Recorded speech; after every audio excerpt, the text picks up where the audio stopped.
आज की क्लास का पहला क्वेश्चन है, संविधान सभा ने भारत के संविधान को कब स्वीकृत किया था। वेरी वेरी इंपॉर्टेंट क्वेश्चन है, बहुत ज़्यादा एग्जाम में पूछा जाता है। तो देखिए भारत के संविधान सभा ने जो संविधान है साथियों, भारत का संविधान, इसको कब स्वीकृत किया था यानी कब अपनाया था। तो याद रखिएगा 26 नवंबर 1949 को। इस क्वेश्चन का राइट आंसर हो जाएगा ऑप्शन नंबर ए।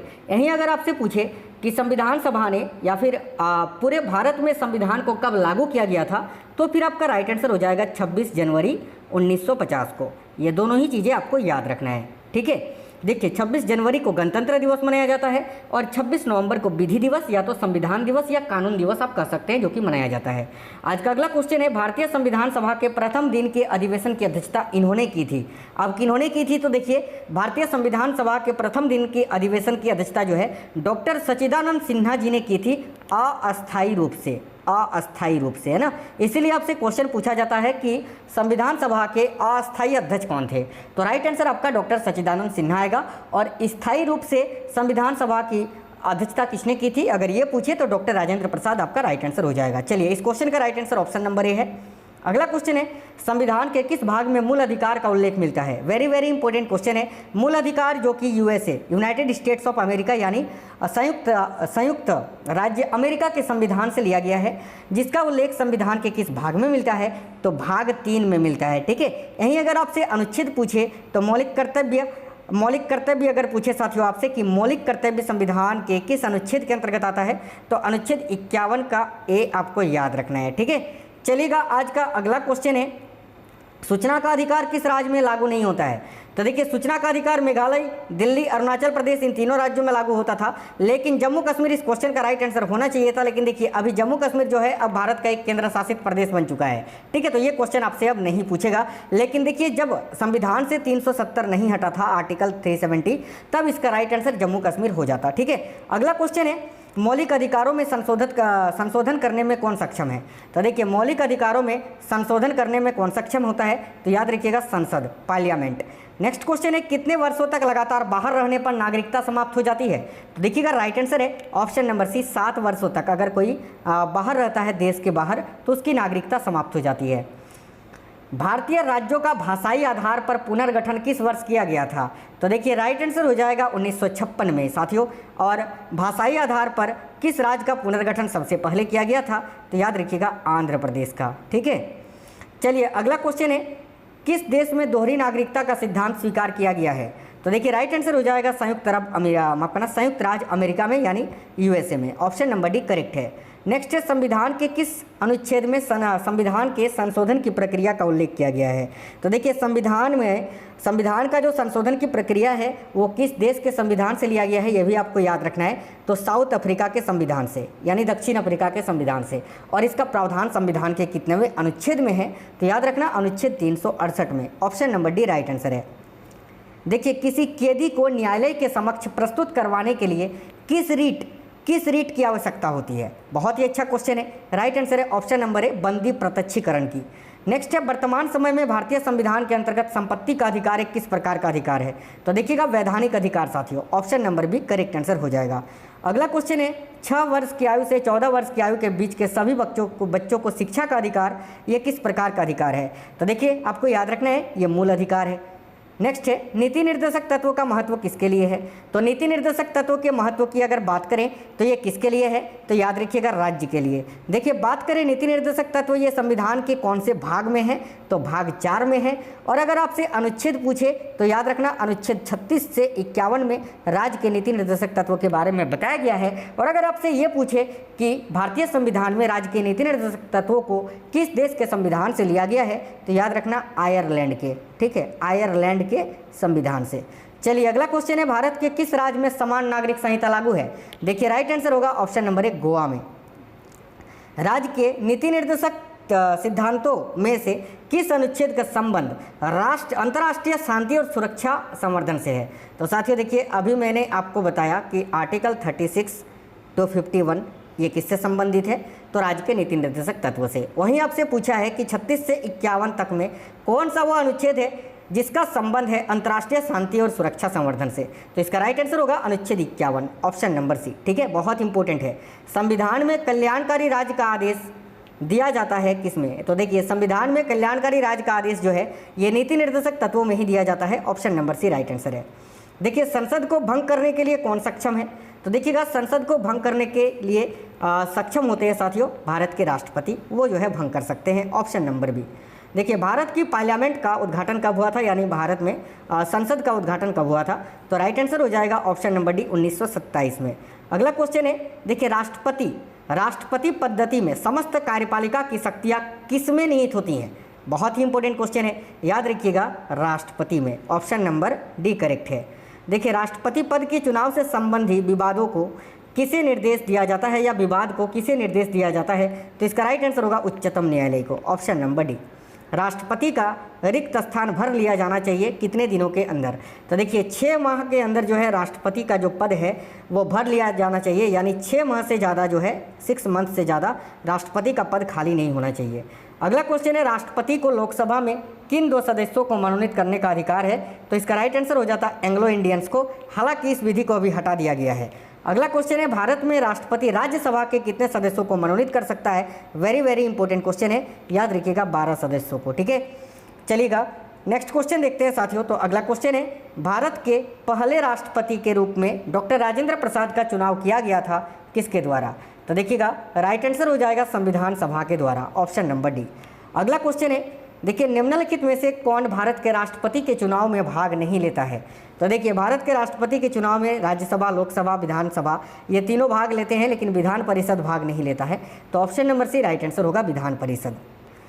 लोकसभा का उम्मीदवार होने के लिए अल्पतम उम्र क्या है, यानी लोकसभा सदस्य के लिए न्यूनतम उम्र कितना निर्धारण किया गया है? तो बहुत ही इंपॉर्टेंट क्वेश्चन है ये भी। और देखिएगा साथियों लोकसभा सदस्य के लिए न्यूनतम उम्र आपसे पूछा है तो उसके लिए 25 वर्ष होना चाहिए।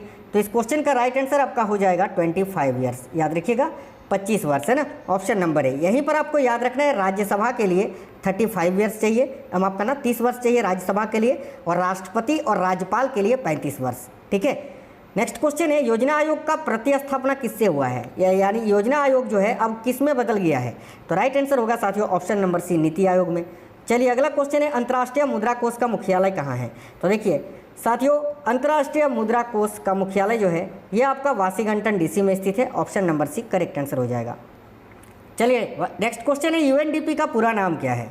तो देखिए यूएनडीपी का पूरा नाम क्या है? तो यूनाइटेड नेशंस डेवलपमेंट प्रोग्राम, यानी राइट आंसर है ऑप्शन नंबर बी। भारत की आज़ादी के समय इंग्लैंड में किस पार्टी की सरकार थी? तो देखिए भारत की आज़ादी के समय इंग्लैंड में लेबर पार्टी की सरकार थी, ये आपको याद रखना है। Option number C. महारानी विक्टोरिया को भारत की सामग्री नियुक्त किया गया था कब?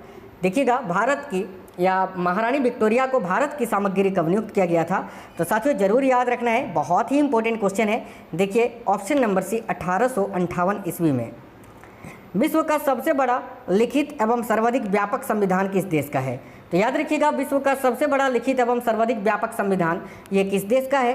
तो भारत का। Option number C right answer है। अगला क्वेश्चन है, भारत के प्रथम अनुच्छेद के अनुसार भारत क्या है? तो देखिए संविधान के प्रथम अनुच्छेद के अनुसार भारत को क्या बताया गया है? तो देखिए राज्यों का संघ, यानी यूनियन ऑफ स्टेट्स, यानी राज्यों का यूनियन। ऑप्शन नंबर सी। अगला है, राष्ट्रपति का निर्वाचन किस प्रकार से होता है? वेरी वेरी इंपॉर्टेंट क्वेश्चन है, याद रखिएगा साथियों राष्ट्रपति का निर्वाचन जो है अप्रत्यक्ष रूप से किया जाता है। Option number B. Next question है, संसद में शामिल नहीं है, इनमें से कौन संसद में शामिल नहीं है? तो देखिएगा संसद में राज्यसभा, भारत के राष्ट्रपति और लोकसभा ये तीनों तो शामिल है, लेकिन मुख्य निर्वाचन आयुक्त ये शामिल नहीं है। तो राइट आंसर आएगा ऑप्शन नंबर डी। देखिए युद्ध की घोषणा या शांति का फैसला करने में कानूनी रूप से कौन सक्षम है? तो याद रखिएगा साथियों, देखिए करेक्ट आंसर हो जाएगा राष्ट्रपति। Option number B. अविश्वास प्रस्ताव किस सदन में लाया जाता है? तो देखिए अविश्वास प्रस्ताव जो है ये हमेशा लोकसभा में पारित किया जाता है। तो option number B correct answer हो जाएगा। देखिए राज्यसभा का सभापति कौन होता है? बहुत ही इंपॉर्टेंट क्वेश्चन है। तो देखिएगा राज्यसभा का सभापति उपराष्ट्रपति होते हैं। Option number A correct answer हो जाएगा। भारत के प्रथम उपराष्ट्रपति कौन थे? इंपॉर्टेंट क्वेश्चन है। तो देखिएगा भारत के प्रथम उपराष्ट्रपति थे doctor Sarvepalli Radhakrishnan ji. Option number b. नए राज्य के गठन अथवा सीमा में परिवर्तन करने का अधिकार किसको है? तो देखिएगा नए राज्य के गठन अथवा सीमा में परिवर्तन करने का अधिकार किसको है? तो जरूर आपको याद रखना है। देखिएगा वेरी वेरी इंपॉर्टेंट क्वेश्चन है, तो संसद को। ठीक है, साथियों आप लोग क्लास को लाइक जरूर करते चलिएगा। देखिए भारतीय संविधान की अपरिष्टता उन्मूलन से संबंधित अनुच्छेद कौन सा है? तो अनुच्छेद 17 ऑप्शन नंबर सी। अनुच्छेद 17 के तहत छुआछूत को समाप्त कर दिया गया है। निम्नलिखित में से किस तरह से भारतीय नागरिकता प्राप्त की जा सकती है? तो देखिए जन्म से, पंजीकरण से, वंशानुगत से, ये सभी प्रकार से। Option number D all correct answer हो जाएगा। देखिए संसदीय शासन प्रणाली में वास्तविक कार्यपालिका शक्ति किसके पास होती है? इंपॉर्टेंट क्वेश्चन है, तो आपको याद रखना है साथियों, प्रधानमंत्री के पास, है ना। संसदीय शासन प्रणाली में वास्तविक कार्यपालिका शक्ति जो है ये प्रधानमंत्री के पास होती है, याद रखना। प्रधानमंत्री की नियुक्ति राष्ट्रपति करता है, यह किस अनुच्छेद में वर्णित है? तो देखिएगा बहुत ही इंपॉर्टेंट क्वेश्चन है, आपको जरूर याद रखना है, बहुत ही अच्छा क्वेश्चन है साथियों। राइट आंसर आ जाएगा ऑप्शन नंबर सी अनुच्छेद 75। देखिए अनुच्छेद 75 सिर्फ इतना कहता है कि भारत का एक प्रधानमंत्री होगा जिसकी नियुक्ति भारत के राष्ट्रपति करेंगे, ठीक है। अगला क्वेश्चन है भारतीय संविधान में निम्नलिखित में से किस पद का उल्लेख नहीं है? तो देखिए इंपॉर्टेंट क्वेश्चन है, आपको जरूर याद रखना है साथियों। देखिए उप प्रधानमंत्री पद का, ठीक है। भारतीय संविधान में किस पद का उल्लेख नहीं है? तो उप प्रधानमंत्री पद का। भारतीय संविधान के अनुच्छेद 74 और 75 किन विषयों पर विचार करते हैं? तो देखिएगा इंपॉर्टेंट क्वेश्चन है, जरूर आपको याद रखना है साथियों। भारतीय संविधान का अनुच्छेद 74 और 75 जो है ये मंत्री परिषद पर विचार करते हैं। करेक्ट आंसर हो जाएगा ऑप्शन नंबर ए। 74 और 75 में मंत्री परिषद के बारे में बताया गया है। अगला क्वेश्चन है लोकसभा द्वारा पारित धन विधेयक राज्यसभा को प्राप्त होने के कितने दिनों के भीतर लोकसभा को वापस लौटाना पड़ता है? बहुत ही अच्छा क्वेश्चन है, याद रखिएगा 14 दिनों के भीतर। Option number B correct answer हो जाएगा। देखिए सरकारिया आयोग ये किससे संबंधित है? तो याद रखिएगा सरकारिया आयोग जो है ये केंद्र और राज्य के संबंधों से संबंधित है। Option number D. भारतीय संविधान की संशोधन प्रक्रिया किस देश के संविधान से प्रभावित है? तो अभी मैंने बताया साथियों दक्षिण अफ्रीका से, जो कि आर्टिकल 368 में बताया गया है। अगला क्वेश्चन है समान न्याय और निःशुल्क विधि सहायता का प्रावधान संविधान के किस अनुच्छेद में है? तो देखिएगा बहुत ही अच्छा क्वेश्चन है, ये भी जरूर आपको याद रखना है, अनुच्छेद 39 का ए में। Option number B correct answer आएगा। मुख्य न्यायाधीश की अनुपस्थिति में राष्ट्रपति किसके समक्ष शपथ लेता है? यानी जब भारत के मुख्य न्यायाधीश अपने पद पर नहीं होते हैं या उपस्थित नहीं होते हैं तो फिर भारत के जो राष्ट्रपति होते हैं उनको शपथ कौन दिलवाता है? तो याद रखिएगा सर्वोच्च न्यायालय का वरिष्ठ न्यायाधीश। अगला क्वेश्चन है भारत का राष्ट्रपति किस प्रकार के आपातकाल की उद्घोषणा कर सकता है? तो याद रखिएगा राष्ट्रीय आपातकाल, राजकीय संवैधानिक आपातकाल और वित्तीय आपातकाल, इनमें से सभी प्रकार के। संविधान के किस अनुच्छेद में हिंदी भाषा के विकास के लिए निर्देश दिया गया है? तो याद रखिएगा अनुच्छेद 343 में। भारतीय संविधान के किस अनुच्छेद के अंतर्गत वित्त आयोग का गठन किया गया है? तो अनुच्छेद 280 के अंतर्गत, याद रखना है। डोगरी भाषा किस राज्य में बोली जाती है? वेरी वेरी इंपॉर्टेंट है, याद रखिएगा जम्मू कश्मीर में। नेक्स्ट है भारत के संपरीक्षा एवं लेखा प्रणालियों का प्रधान कौन होता है? तो याद रखिएगा भारत का नियंत्रक एवं महालेखा परीक्षक। लोकसभा को उसके कार्यकाल की समाप्ति से पूर्व भी भंग किया जा सकता है, किस प्रकार से? तो याद रखिएगा राष्ट्रपति के द्वारा मंत्री परिषद की सलाह पर।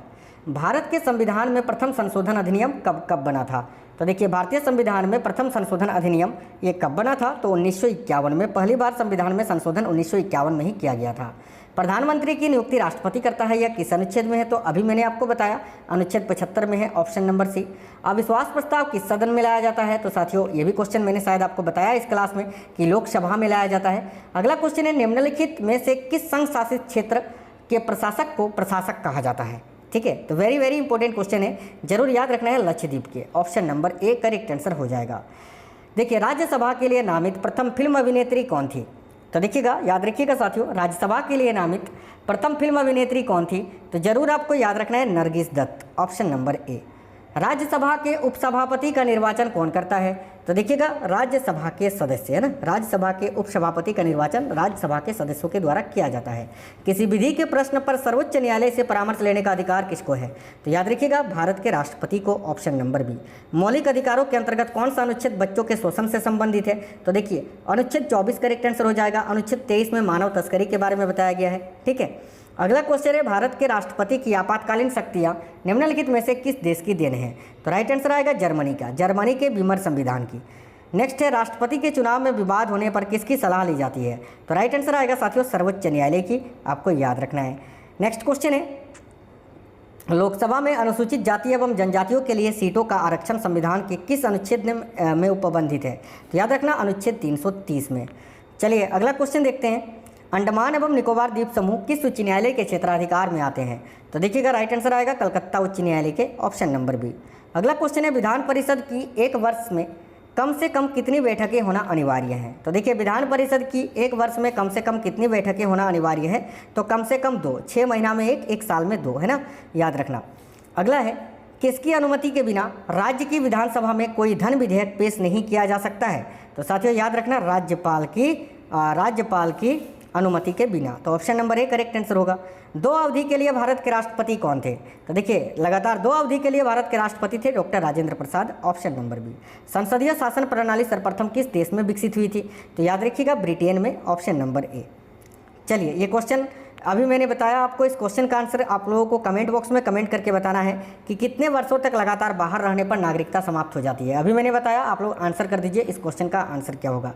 अगला क्वेश्चन है, राष्ट्रपति पद के उम्मीदवार के लिए अधिकतम आयु कितनी होनी चाहिए? तो देखिए राष्ट्रपति पद के लिए न्यूनतम आयु तो 35 वर्ष होना चाहिए, लेकिन अधिकतम आयु कोई भी नहीं है। जब तक उनका मानसिक संतुलन ठीक हो, सही सलामत है, वो राष्ट्रपति बन सकते हैं, कोई आयु सीमा नहीं है, ऑप्शन नंबर डी।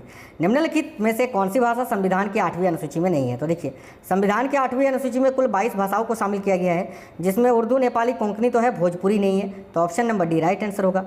राष्ट्रपति संविधान के किस अनुच्छेद के अंतर्गत लोकसभा को भंग कर सकते हैं? तो याद रखिएगा अनुच्छेद 85 के तहत, ऑप्शन नंबर ए।